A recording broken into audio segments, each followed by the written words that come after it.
Assalamualaikum warahmatullahi wabarakatuh. Perkenalkan, nama saya Muhammad Yusuf Rauf dari kelas PJKRC dengan NIM 200301501021. Kali ini saya akan menjelaskan tentang umpan balik dan pengetahuan tentang hasil.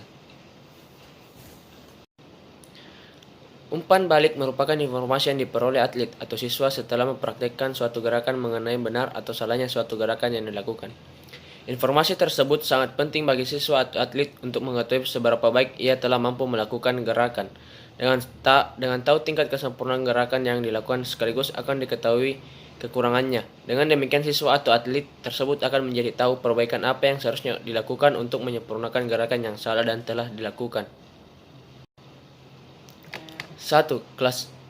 Klasifikasi umpan balik.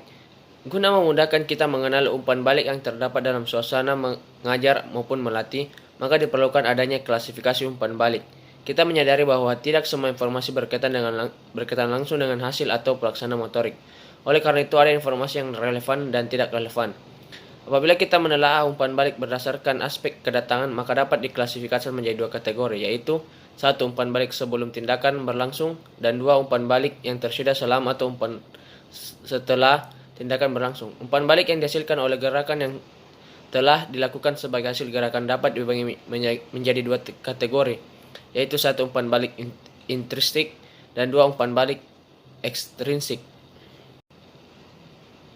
A. Umpan balik intrinsik. Seseorang akan memperoleh informasi tentang beberapa aspek mengenai gerakannya sendiri melalui beberapa saluran informasi. Setelah seseorang melakukan suatu gerakan tertentu dan bentuk informasi tersebut sudah terkandung dalam respon tertentu. Sebagai contoh, dalam permainan bola voli, seorang pemain melakukan smash dan keluar. Setelah pemain tersebut melihat bahwa smash yang dilakukan bolanya keluar, maka pemain tersebut mengetahui bahwa pukulan smashnya salah. Dari kesalahan yang dilakukan tersebut diproses secara internal untuk melakukan perbaikan. B. Umpan balik ekstrinsik. Umpan balik ekstrinsik merupakan umpan balik yang bersifat pelengkap bagi umpan balik intrinsik. Informasi ekstrinsik sebagian diantaranya merupakan informasi verbal, seperti catatan waktu dalam satuan detik untuk pelari dan perenang, atau nilai 1,00 sampai 10,00 untuk pesenam dan 10 sampai 100 untuk peloncat indah. 2. Pengetahuan tentang hasil. Pengetahuan tentang hasil atau PH adalah informasi umpan balik yang dapat diungkapkan secara verbal maupun non-verbal, berkenaan dengan hasil atau gerakan yang dikaitkan dengan tujuan yang ingin dicapai. Dalam kegiatan olahraga, sebuah tim sepak bola yang berhasil memenangkan pertandingan dengan masukkan bola ke gawang lawan. Tim tersebut mendapat sanjungan dari pelatih, kawan bermain maupun para penonton. Merupakan salah satu contoh pengetahuan tentang hasil dengan keberhasilan tim tersebut memenuhi tujuan yang ingin dicapai, yaitu memenangkan pertandingan. 3. Pengetahuan tentang penampilan. Pengetahuan tentang penampilan atau PP diartikan sebagai informasi umpan balik yang berkenaan dengan pola gerak yang telah dilakukan oleh seseorang. Bagi seseorang guru atau pelatih, pengetahuan tentang penampilan merupakan salah satu bentuk umpan balik dalam rangka memperbaiki kesalahan pola gerak untuk mencapai hasil yang terbaik.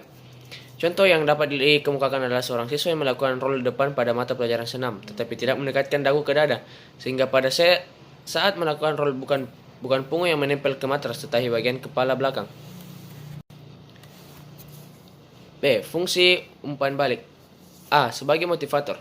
Informasi tentang hasil dan informasi tentang penampilan dapat memainkan peran penting sebagai pendorong yang kuat untuk memacu melaksanakan kegiatan. Hal ini selaras dengan hukum efek yang dikemukakan Thorndike, yang menyatakan bahwa seseorang cenderung untuk mengulang respon yang diberi hadiah dan cenderung untuk menghapuskan respon yang tidak mendapatkan hadiah atau mendapatkan hukuman. B. Sebagai bimbingan. Umpan balik dapat berfungsi sebagai bimbingan bagi siswa atau atlet berdasarkan informasi yang masuk akan diketahui gerakan yang benar dan yang salah. Gerakan-gerakan yang salah itulah yang perlu diperbaiki dan dibenarkan. Dengan demikian, pengetahuan tentang hasil berfungsi sebagai pengarah mengenai apa yang harus dilakukan pada langkah berikutnya untuk penyempurnaan. Rangkuman. Umpan balik merupakan informasi yang diperoleh atlet atau siswa setelah mempraktikkan suatu gerakan mengenai benar atau salahnya suatu gerakan yang dilakukan. Berdasarkan aspek kedatangan, maka umpan balik dapat diklasifikasikan menjadi dua kategori, yaitu 1. Umpan balik sebelum tindakan berlangsung, dan 2. Umpan balik yang tersedia selama atau setelah tindakan berlangsung. Berdasarkan gerakan yang telah dilakukan, maka umpan balik dapat dibagi menjadi dua kategori, yaitu 1. Umpan balik intrinsik dan 2. Umpan balik ekstrinsik. Umpan balik intrinsik adalah informasi tentang beberapa aspek mengenai gerakannya sendiri yang terjadi melalui beberapa saluran informasi. Setelah seseorang melakukan suatu gerakan tertentu, bentuk informasi tersebut sudah terkandung dalam respon tertentu. Umpan balik ekstrinsik merupakan umpan balik yang bersifat pelengkap bagi umpan balik intrinsik. Umpan balik ekstrinsik berupa seketika dan terminal, langsung dan tertunda, verbal dan non-verbal, keseluruhan dan terpisah. Pengetahuan tentang hasil atau pH adalah informasi umpan balik yang dapat diungkapkan secara verbal maupun non-verbal, berkenaan dengan hasil atau gerakan yang berkaitan dengan tujuan yang ingin dicapai. Pengetahuan tentang penampilan atau PP diartikan sebagai informasi umpan balik yang berkenaan dengan pola gerak yang telah dilakukan oleh seseorang.